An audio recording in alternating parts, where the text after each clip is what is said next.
warahmatullahi wabarakatuh.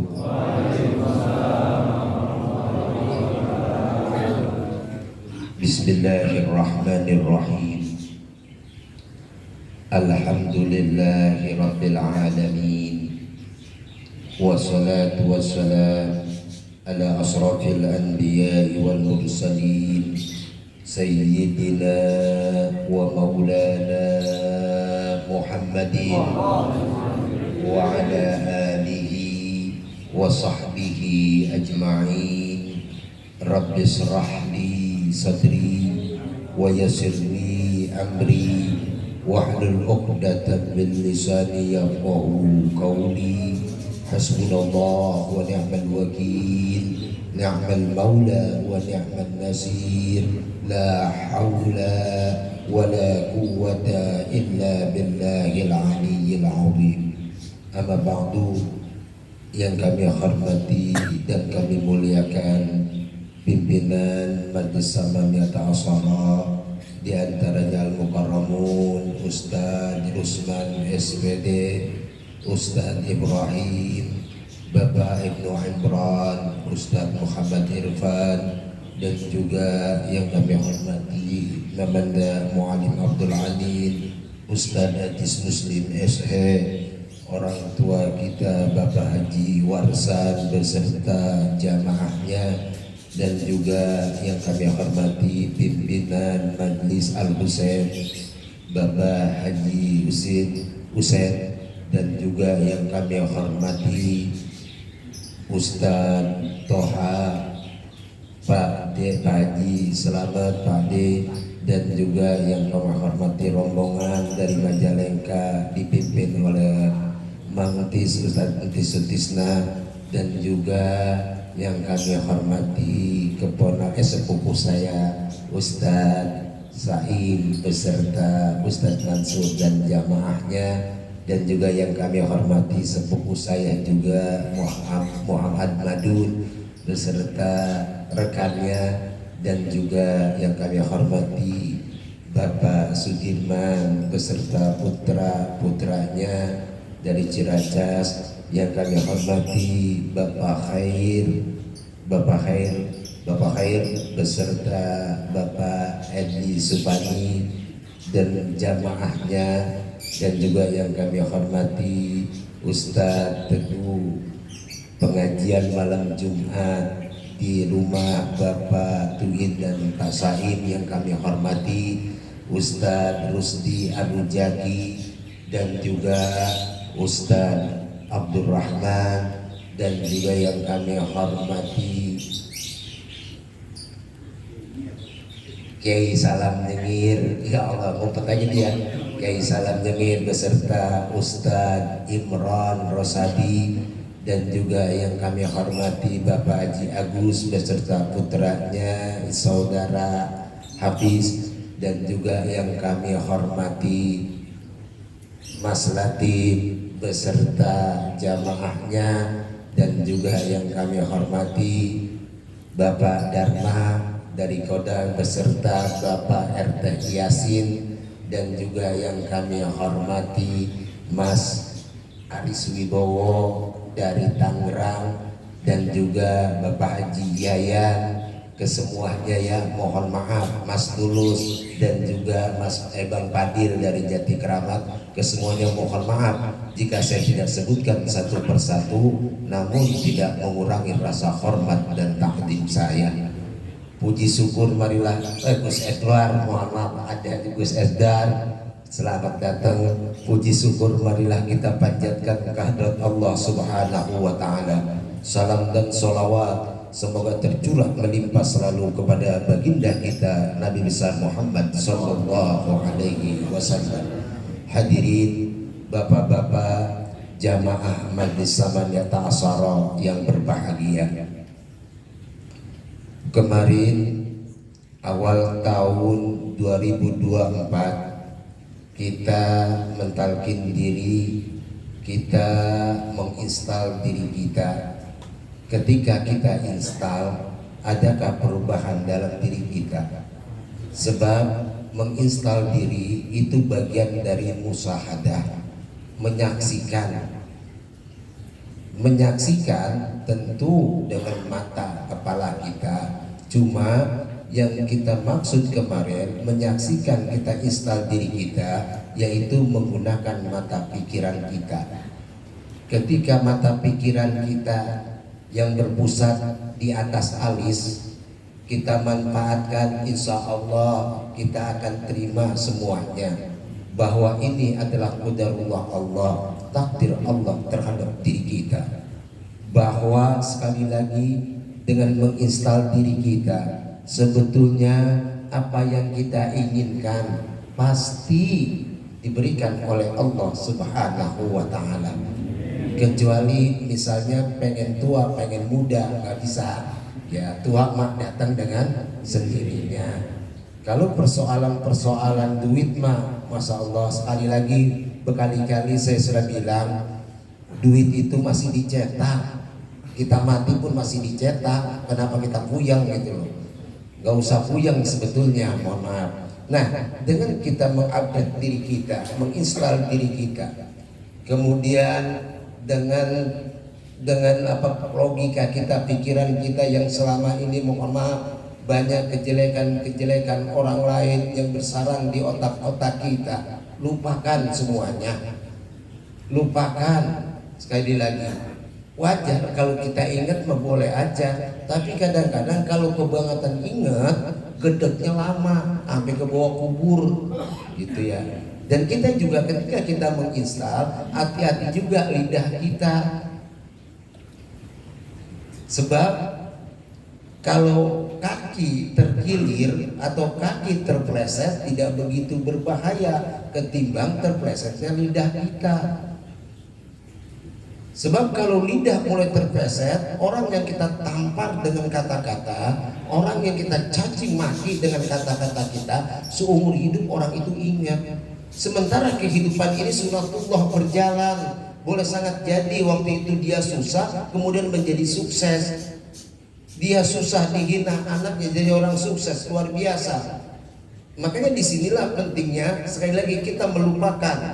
Itu musyahadah secara mata pikiran. Kemudian musyahadah secara batin kita nggak jelasin dah ya, kita lompat aja langsung.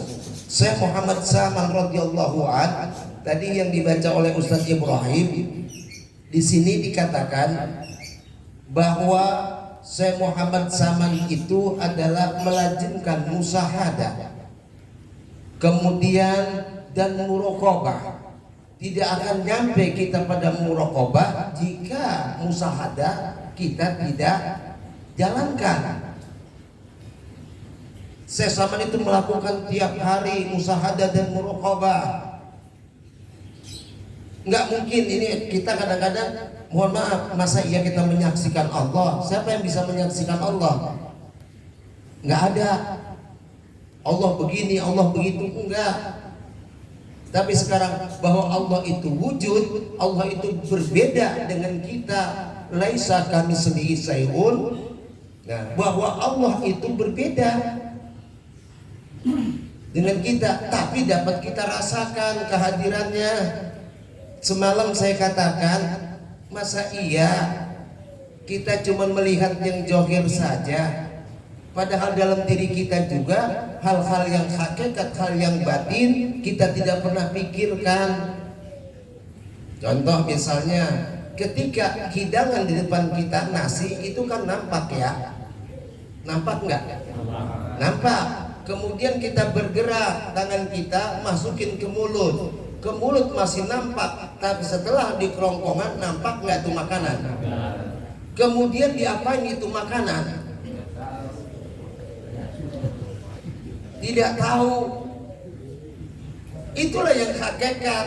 Contohnya apa? Dengan makanan yang ada, sekali lagi kita punya energi, kita bisa bergerak, kita bisa melakukan apapun. Itu dari makanan yang udah Allah atur. Prosesnya bagaimana? Ada yang tahu?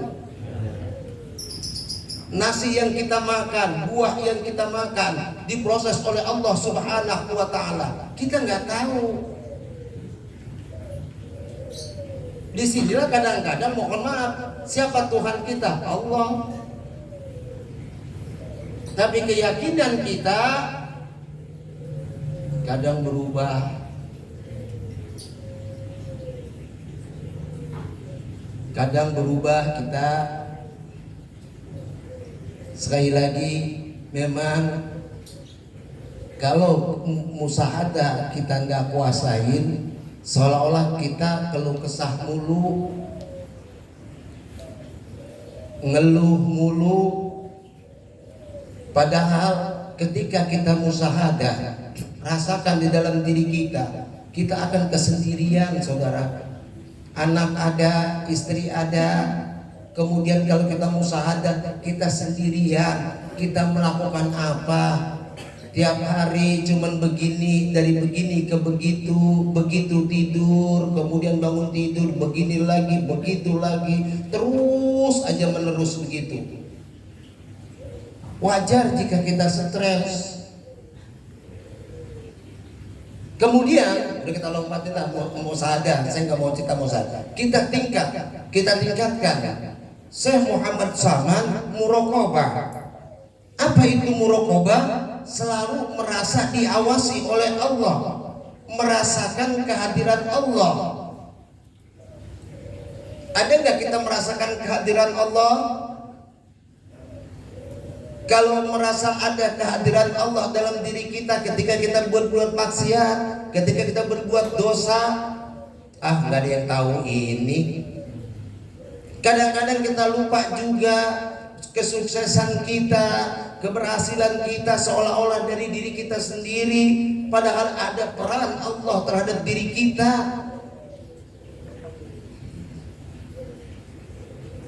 Kita selalu diawasi oleh Allah, makanya Allah mengutus yang namanya Ar-Raqib, malaikat Atid Raqib, mencatat kita segala perbuatan kita.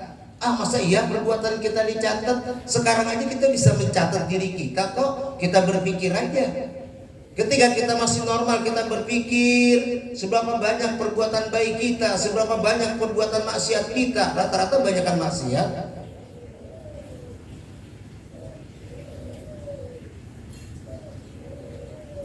Ketika kita muraqabah, kita diawasi oleh Allah, setiap tingkah laku kita dikontrol oleh Allah. Mudah-mudahan kita jalannya yang lurus. Ada guru yang enggak? Belum datang ya? Belum ya. Takut tentang kagak disebut nggak enak. Nah, cara baru kita lihat bahwa bagaimana kita muraqabah. Ini Imam Yazid Al-Bustami mengatakan, ketika kita muraqabah, kita sebagai hamba mendekati, kemudian Allah sebagai yang didekati. Pertanyaan kita adalah, kalau kita muraqabah, kita dekat dengan Allah, saat ini bagaimana? Emang kan dunia kita ini kapitalisme. Kita nggak bisa. Dari mulai kita bangun tidur, kemudian kita mandi, produk sabunnya produk kapitalisme. Kita gosok gigi, produk kapitalisme. Kita pakai anduk, produk kapitalisme. Kemudian kita pakai baju, produk kapitalisme. Kemudian kita naik motor, produk kapitalisme. Semuanya. Kemudian ada yang berpikiran, kalau bener aja susah, apalagi bohong. Kadang-kadang mau manjur omongan, manjur bener. Gue mau sikat aja, mau halal mau kagak, dari setan gue terima. Nah, kadang-kadang dapat itu, dapat biasanya begitu. Tapi kalau orang yang muraqabah, Ustaz Tungkos ya jadi keramat, maaf. Tapi kalau orang yang muraqabah, dia ada pengawasan Allah. Pengawasan Allah, diawasi kita semua nih. Makanya apa?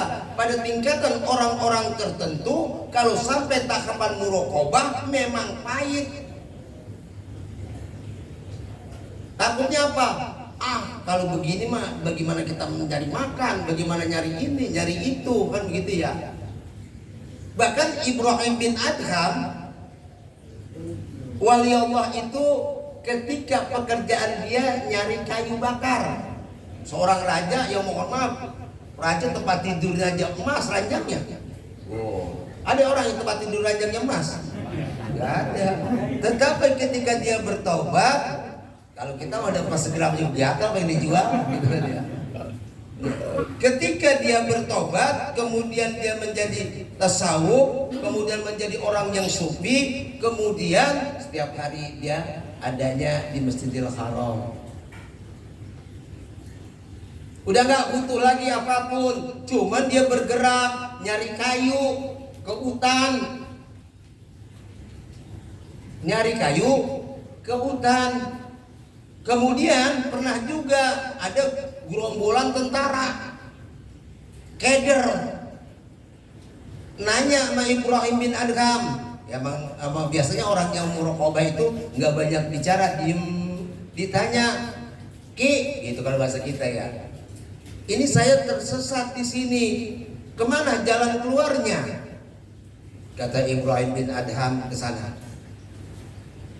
Setelah ke sana, dilihat apa? Kuburan. Balik lagi itu tentara, aki-aki brengsek, kurang ajar, gitu kan.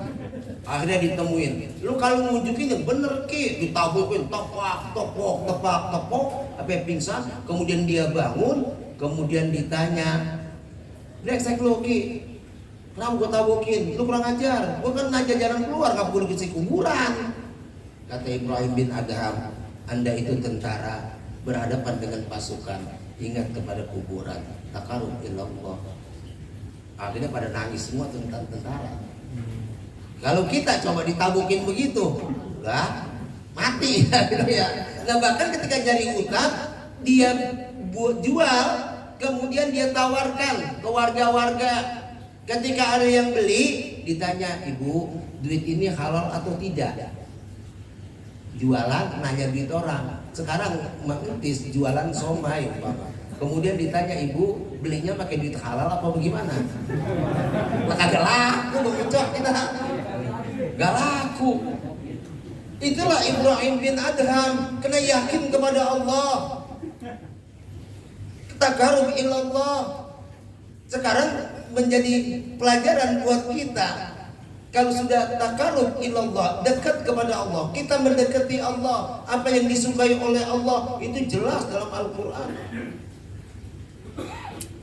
Kerja silakan, tapi yang membuat kita kaya bukan kerja itu. Kan semboyan Pak Jokowi dari dulu kan kerja keras kan gitu ya. Benar nggak? Lah kita kerja keras kuli bangunan dari pagi sampai sore segitu juga. Mohon maaf, kagak berubah.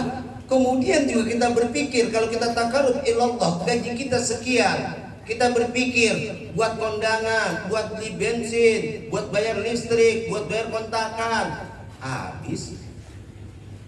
Tapi kok bisa kita berikan makan anak kita berikan jajan anak kita berikan pakaian kepada anak kita? Itu harus kita yakini. Wallahu khairul raziqin. Kalau udah takarub ilallah, nggak akan khawatir. Takarub ilallah tentu dengan hati kita, dengan perasaan kita, hati nurani kita, batin kita, keberadaan Allah. Kalau orang sudah keberadaan Allah, tiap hari nafas tarikan nafasnya adalah zikrullah, ingat kepada Allah. Ketika melakukan maksiat, zikrullah, ingat kepada Allah, nggak jadi.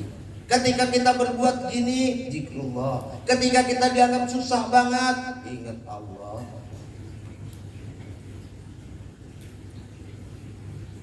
Kita hidup di dunia ini sudah ditentukan, nggak bakal bisa kita merubahnya.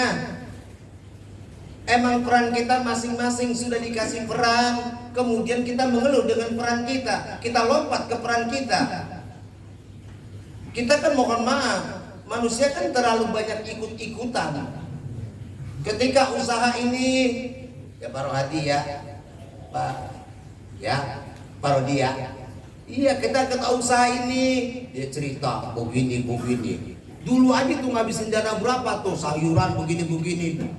Dia nih gara-gara sempat yang lahan yang sempit, dibilang kata jadi jutawan katanya doang. Kita praktekin, ternyata apa? Urus kita nggak bisa. Mati kadang-kadang seperti itu. Kita cuma menyontek sekali lagi. Kalau kita sekali lagi kita beranggapan rezeki dia dengan begini banyak, bukan rezeki ya, duit dia dengan begini banyak, akhirnya kita contek. Ternyata berusaha kita contek pun sulit, nggak akan sama. Nikmati peran kita masing-masing. Jangan ribut. Aduh, hari ini sepi banget. Kalau orang bertaqarrub ila Allah, nggak kata begitu. Semua ini proses dari Allah. Sehingga kalau nggak laku, gelisah. Kemudian kalau gelisah, orang kalau gelisah ujung-ujungnya nggak semangat. Kalau semua ini diserahkan kepada Allah, taqarrub ilallah, insya Allah kita akan menjadi jiwa yang semangat, yang kuat. Saya sih kuat Ustaz, tapi bini saya sama anak saya, itulah pertanyaannya. Itu pertanyaannya. Emang manusia diciptakan oleh Allah seperti itu. Perempuan kenapa sih lagi kita sering ngumpetin duit sih? Jujur aja. Kadang-kadang kita suka ngumpet-ngumpetin duit, masalahnya. Padahal mah buat bini-bini kita juga kayak begitu kan. Tapi ada juga ngumpetin duit buat maksiat, buat bayar mancing gitu kan.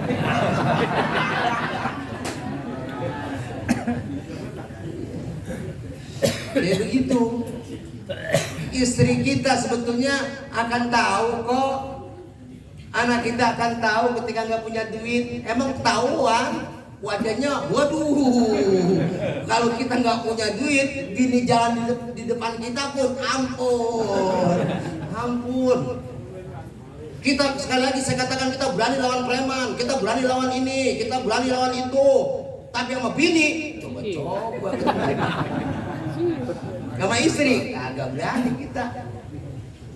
Kalau dia manyun, udah dalam hati kita berdoa aja kepada Allah. Ya Allah, saya punya anak, punya istri, berikan saya jalan, bagaimana saya dapat duit. Kalau orang yang muraqabah udah ngomong begitu juga, insya Allah ada yang nganterin. Tiba-tiba dipanggil, Kong bisa mijit enggak? Dah kan, padahal lagi di rumah. Kemudian sedikit banyaknya mungkin ada yang ngasih kayak begitu. Nah kan itu faedahnya begitu. Jadi ngapain kita keluh kesah segala macam? Kalau kita keluh kesah, ayo kita rubah diri kita. Bagaimana? Ke Allahnya, tanamkan Allah. Allah itu Rabbul Alamin. Allah itu kaya atas semesta alam ini. Allah itu wallahu khairur razikin. Semuanya ini kita ditentukan oleh Allah. Hidup kita, mati kita, sengsara kita, bahagia kita, sudah ada tentuannya.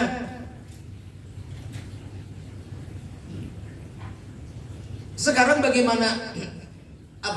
Dimudahkan oleh Allah, kita hidup di dunia ini nggak pernah tenang.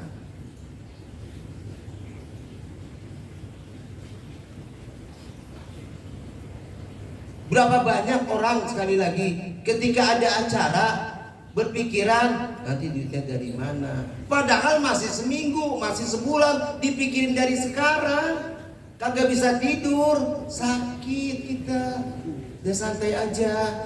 Yang penting kita bergerak, kita kabar-kabarin, kita begini-begini. Insya Allah ada kok. Insya Allah ada. Kita kadang-kadang mohon maaf, makanya dalam muraqabah ini kita harus tahu bahwa kehidupan di dunia ini cuma 3 masa. Masa kemarin kita udah berbuat apa ya? Udah manfaat atau tidak, atau sia-sia? Pikirin sekarang nih. Kemudian hari ini kita hidup, apa yang udah kita perbuat, apa yang kita bikin untuk kita kenang untuk hari esok. Musim hujan nih, nanam kembang. Nah kan itu ada manfaatnya. Daripada lamun aja musim hujan, gua mau keluar brengsek bener dah. Jangan begitu, jangan ya Bang Pendi ya. Ya Allah, nikmatin, nikmatin. Kita mesti nikmatin. Hari ini kita hidup nih. Ayo kita senang-senang, ayo kita gembira. Jangan muka ditekuk aja, manyun aja. Ada yang manyurin sekarang?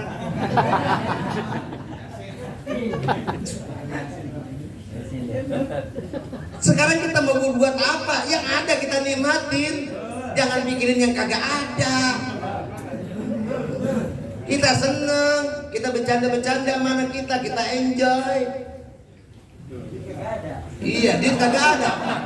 Duit kagak ada, mau nyari kemana kita? Mau nyari kemana kita? Tapi kita takarub ilallah, ngadu kepada Allah. Jika orang yang takarub ilallah, orang yang dekat kepada Allah, karena dia sering melakukan doa-doa, tobat-tobat, istighfar yang ujung-ujungnya nanti la yuhibbul dicintai. La yuhibbu tidak dicintai, berarti yuhibbu akan dicintai.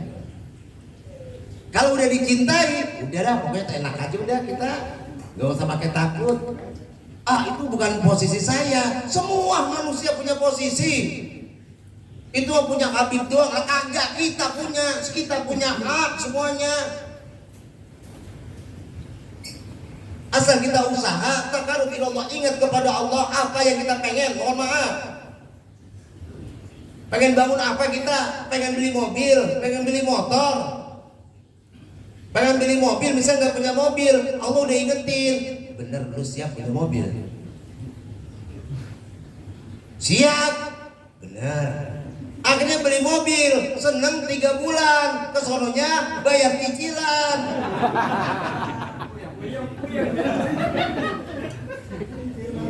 Mikir lagi kita, belum yang lecet, belum ke bengkelnya, belum ganti olinya, belum bayar pajaknya.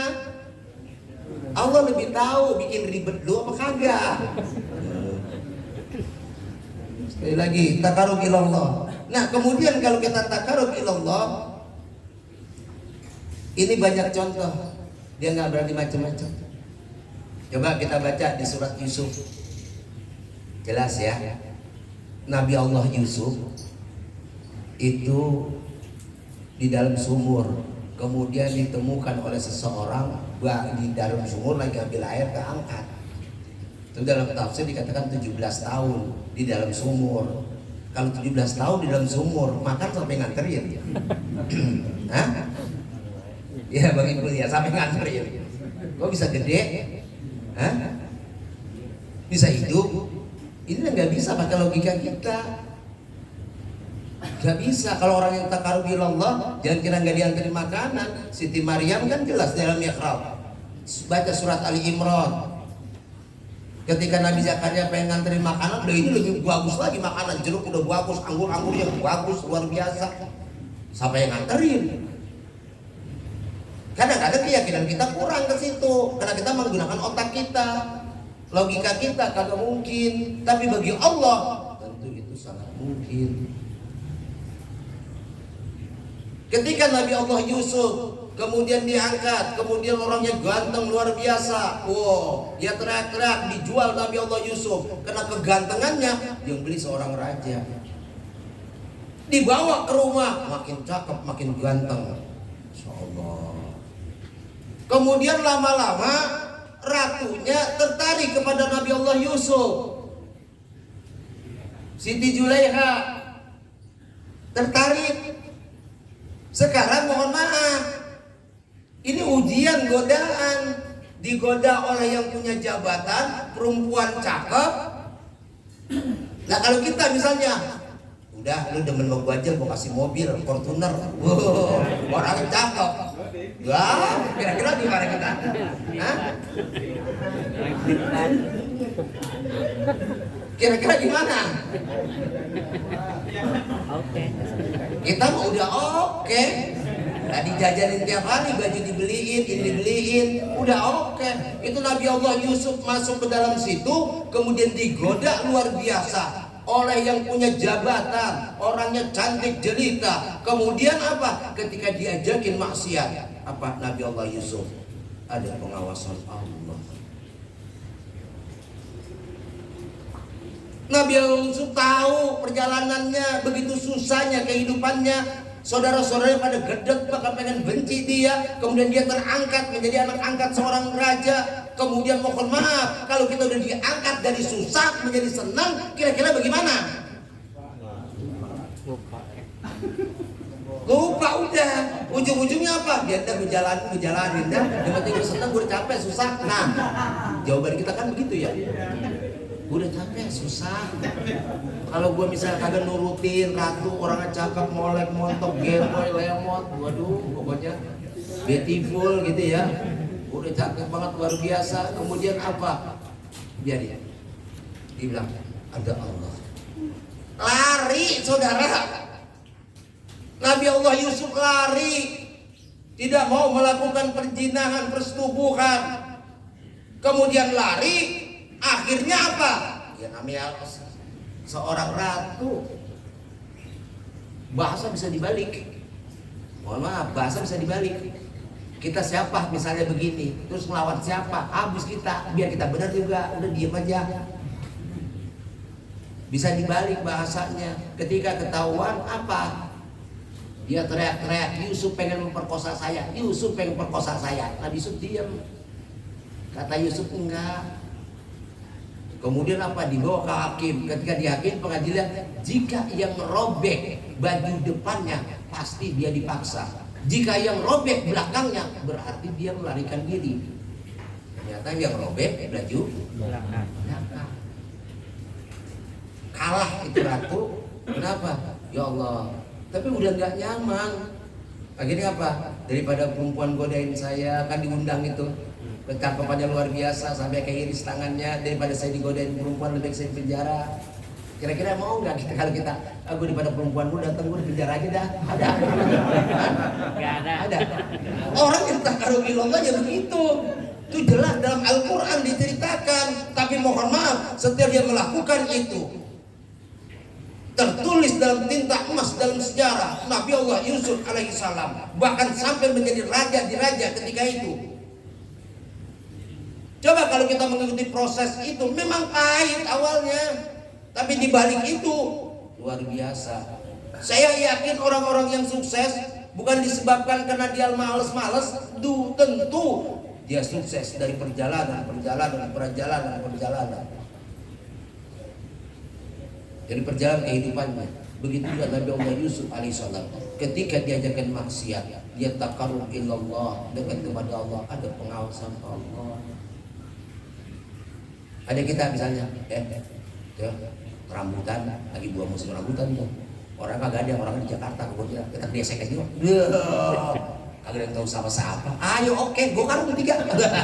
Kan kita begitu aja. Padahal nikmatnya sebentar. Tapi ketidakberkahan masuk ke dalam mulut kita, masuk ke dalam tubuh kita, itulah yang buat kita sengsara.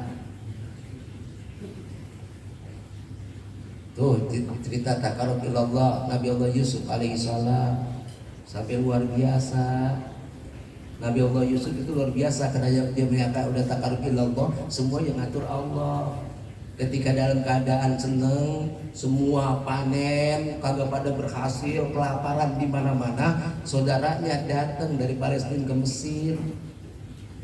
Dilihat nih saudara gua, pas lihat saudara dia nggak kenal Yusuf itu saudaranya, dia beranggapan bahwa Yusuf udah mati, orang gue cemurin masih kecil di sumur. Kemudian apa? Dilihat ini saudara-saudara gua. Coba kalau kita, mohon maaf, kita pernah digedegin sama saudara kita, ketika berhasil dia datang, apa kita? Gak, dibang dikatain doang kita dendam banget. Dulu lu ngata apa sama gua? Itu, habis orang pergi merah. Wah, itulah kita. Nabi Allah Yusuf, mohon maaf. Inilah makanya kalau orang yang taqarrub ilallah kehidupan akan dibalik. Andai, kata Nabi Yusuf, seandainya abang-abang saya kagak buang saya ke sumur, gak mungkin saya jadi raja. Tuh, makanya bersyukur disambut, dikasih makan. Wah, baik banget tuh. Diceritain semua begini. Dia tinggal. Kemudian kata Nabi Yusuf, apakah Anda punya saudara? Ada. Laki-laki satu, sekarang bersama bapak. Begitu kan. Kemudian salah satu orang ditangkap, dipegang. Tapi mohon maaf, bukan ditangkap ini diceritain dilepas ke seluruh saudaranya. Yang satu ditahan. Ini kan pada nangis pulang, ada Nabi, bapaknya Nabi Allah Yakub alaihissalam. Kemudian setelah itu caranya apa? Ini ditahan, padahal kagak diceritain.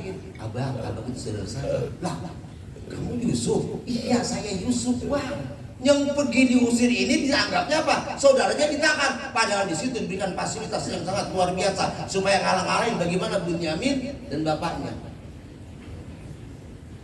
Saking ketika itu buta matanya, saking nangisnya Nabi Allah Yakub alaihissalam nangis terus sampai buta matanya. Kemudian ketemu dengan Nabi Yusuf, dia bilang, ayah, ini pakaian dari kakek kita Nabi Allah Ibrahim alaihissalam. Ketika dilap matanya kelihatan lagi. Itulah kita orang yang muraqabah, nggak ada dendam. Coba dia bilang apa? Dengan sebab saya dihinakan oleh dia, saya bisa maju. Berapa banyak orang yang mohon maaf dikata-katain, dihina, kemudian gak diambil hati. Suatu saat dia berkata, apa yang lu ucapkan, gue bayar. Akhirnya menjadi orang yang sukses. Coba kalau misalnya diingetin terus, sukses kagak, naik kagak, kepleset mulu kita. Gitu. Inilah orang yang muraqabah. Sekali lagi. Kemudian bahwa kisah muraqabah ini pun terjadi pada pemerintahan Umar bin Khattab radhiyallahu anhu. Umar bin Khattab itu seorang pemimpin yang tiap hari keliling melihat umatnya adakah yang kelaparan atau tidak. Ada seorang pemimpin ya, dikeliling malam-malam dia nggak tidur didengerin ya. Masalah Umar dengan Aziz dengan nenek kan pernah kita dengar ceritanya. Namun ini lain. Tiba-tiba Sayyidina Umar dengar peributan antara seorang anak perempuan dengan ibunya. Kata ibunya, nah, besok kamu bawa susu ke pasar. Susu ini sedikit, baiknya kamu campur supaya jadi banyak, untungnya banyak. Anaknya nolak. Saya takut dengan Allah. Bagaimana nanti kata Sayyidina Umar bin Khattab radhiyallahu anhu. Kata ibunya, Umar kagak tahu. Padahal Sayyidina Umar lagi dengerin omongan itu. Sayyidina Umar bangga terhadap perempuan itu, luar biasa. Itulah yang muraqabah. Hasilnya bukan jelek, saudara, sekali lagi bagus. Akhirnya besok paginya Sayyidina Umar temuin orang perempuan itu, kemudian dikawinkan oleh putranya, lahirlah Umar bin Abdul Aziz. Siapa Umar? Dan seorang saudagar hebat, seorang pemimpin, seorang khalifah yang bahkan ketika mohon maaf, ketika dia punya duit 400 miliar, kemudian dia jadi pejabat tinggal 40 miliar kok duitnya kurang. Kalau kita jabat nambah enggak? Ya udah begitu. Kayak begitu. Itu melahirkan orang yang luar biasa. Itulah yang kalau kita udah muraqabah dekat kepada Allah. Kemudian juga Sayyidina Umar pernah siang-siang, kemudian ada anak angon, anak angon gembala ya. Kalau kita kan angon biasa ya. Ditanya, ini kambing kamu? Bukan tuan. Kambing siapa? Ini tuan saya. Tadinya sedikit tuan, kemudian saya menggembala karena udah penuh dengan bukit. Jumlahnya tahu kamu? Enggak. Tuan kamu tahu? Juga kagak. Sekarang bagaimana nih kambing ini saya beli? Wah, enggak berani tuan, enggak berani saya. Coba kalau kita, kalau kita ngarepin begitu, tuannya enggak pernah ngitung. Hah? Ya kadang-kadang kita dikasih percaya sama bos juga mau ngomong kita jualin barangnya. Wah, maaf. Dibisikin lagi harus ada Umar. Udah jual aja satu, kagak bakal ketahuan. Marah tuh orang. Bener tuan saya nggak akan tahu. Kita yang tahu, tapi Allah menyaksikan transaksi kita. Ada Allah. Kaget Sayyidina Umar. Padahal cuma ngetes juga. Ini kadang-kadang kalau kita dites bagaimana, kita lulus kagak? Hah? Duit kayak kagak ada. Bayar. Iya, di rumah dimarahin bini, mana jajan. Lah kira-kira gimana? Tidak? Pak Haji udah jadi dah. Ya begitu kan? Inilah kita. Makanya kalau pada tingkatan muraqabah, kita dekat dengan Allah, sekali lagi insya Allah hati kita tenang. Memang gambarannya kayaknya pahit banget, susah. Susah. Kita hidup ini kan ada Allah. Kita keluar karena Allah. Kita sakit, kita sehat, kita makan Allah. Kemudian cara Allah kita nggak jalanin. Kira-kira gimana? Inilah makanya orang yang takarrub ilallah, para sufiyin muhakikin, mohon maaf, dia nggak pernah kayak tadi saya bilang Ibrahim bin Adhan, ketika dijual kayu ditanya halal nggak, kemudian dibeliin makanan, dimakan ramai-ramai sama temennya, nggak pernah disisakan. Apa kata dia? Habisin sekarang. Besok bagaimana? Besok urusannya lain lagi. Setiap hari kita diberikan rezeki oleh Allah. Ibrahim bin Adham kata, tiap hari kita diberikan rezeki oleh Allah. Kemudian kata Imam Hasan Basri, seorang wali Allah berkata, saya tidak pernah gelisah, saya tidak pernah takut rezeki saya diambil orang lain, karena saya sudah diberikan oleh Allah. Punya gak pikiran begitu saat ini? Oh, pantas lu dapetnya sedikit, tuh dia saingan lu. Lah, akhirnya berantem dah ujung-ujungnya begini begitu, begini begitu. Akhirnya apa? Yang hilang pergi dah ke daerah Tegal sono. Wah, menyang misalnya. Kan kacau udah begitu. Karena diyakini lancar jadinya. Yang orang nyungsep. Bisa jadi, sangat jadi. Kalau begitu, kemudian mohon maaf, kelihatannya untung, kelihatannya. Tapi mohon maaf, berapa banyak? Perhatiin. Yang tadinya jualan mewah kemudian tiba-tiba mohon maaf hancur. Ketika di hari ayatnya, sekali lagi mohon maaf, mau kehidupan seperti itu. Udah kita santai-santai aja, takarrubillah, sekemampuan kita zikrullah, ingat kepada Allah. Apapun yang terjadi pada diri kita ini karena Allah. Masa iya? Kan kemarin juga saya ngomong, kita nggak makan, kita makan biskuit sebelah sama ayam nggak bakal mati kok. Mati nggak kita? Kagak. Kemudian ketakutan apa kita? Ketakutan apa kita?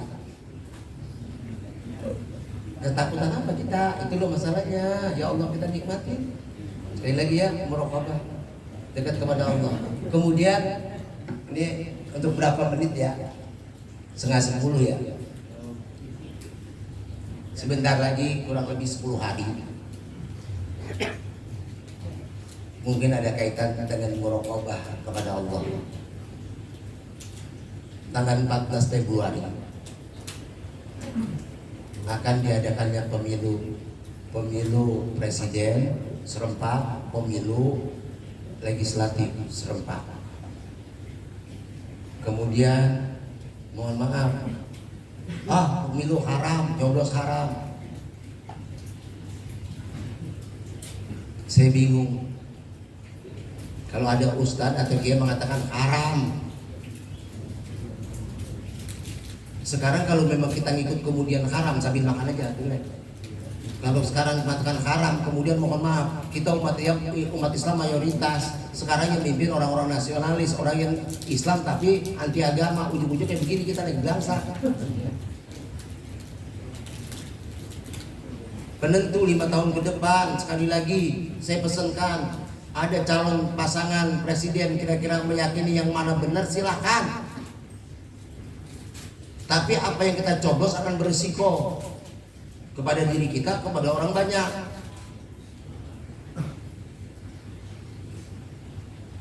Misalnya mohon maaf, ngapain sih pemilu, udah tidur aja, golput.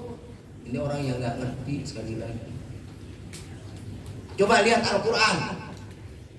Saya dulu belajar Quran sampai 7 tahun sama guru. Bicara zakat sekian kok, sholat sekian. Yang cerita itu bagaimana kekuasaan, bagaimana muamalah kekuasaan. Di dalam Al-Baqarah bagaimana diceritakan Nabi Musa, bagaimana Namrud diceritakan. Namrud diceritakan, semua diceritakan. Bahkan ketika Nabi Allah wafat, Nabi Allah Musa wafat, kemudian gak punya pemimpin. Makanya pemimpin itu penting. Islam mengajarkan jika kamu udah jalan berdua orang, tunjuk salah satu jadi pemimpinnya, jangan dua-duanya. Saya jalan sama Guru Rusman, kemudian Guru Rusman saya bilang, ente pemimpinnya ya. Kalau ditanya orang, jangan saya, ini pemimpinnya. Ini mah ditanya kita yang jawab, songong, kagak pernah akur jadinya. Dalam Islam jika berdua pun tunjuk salah satu jadi pemimpinnya. Kalau kita nggak punya pemimpin, kita akan lemah sekali lagi. Sangat lemah. Itu coba dalam surah Al-Baqarah yang saya tulis ayat 246, 247 sampai 249. Di situ di dalam surat Al-Baqarah 246, alam taro ilal mala'i min bani Israil min ba'di Musa. Tidakkah kamu perhatikan kalimatnya alam taro, gunakan logika kita. Alam taro yaitu tidaklah kamu memperhatikan nasib pemimpin Bani Israel sesudah Nabi Musa, sehingga kalah perang melawan Bani Amalika yang dipimpin oleh Jalut, tertindas. Semua itu berbicara politik, kekuasaan. Bahkan Rasulullah, mohon maaf, yang cuman masjid istanahnya itu mengirim surat kepada Kaisar Anu, tertulis kok Nabi Muhammad Rasulullah begitu kepada kaisar ini. Itu penting. Kalau kita nggak berpolitik, sekali lagi Islam nggak akan nyebar ke Asia sampai kita masuk ke Indonesia. Jangan bilang udah begini aja. Inilah karena mohon maaf, ujung-ujungnya masjid kagak boleh dibuat kampanye. Memang pusat peradaban, sifat tamadun itu adanya di masjid. Rasulullah tiap hari ngobrol di masjid, memberikan gagasan kepada jamaahnya. Makanya apa? Orang-orang nasionalis takut kalau masjid jadikan basis politik. Bahkan ditulis tuh kadang-kadang, pernah saya turunin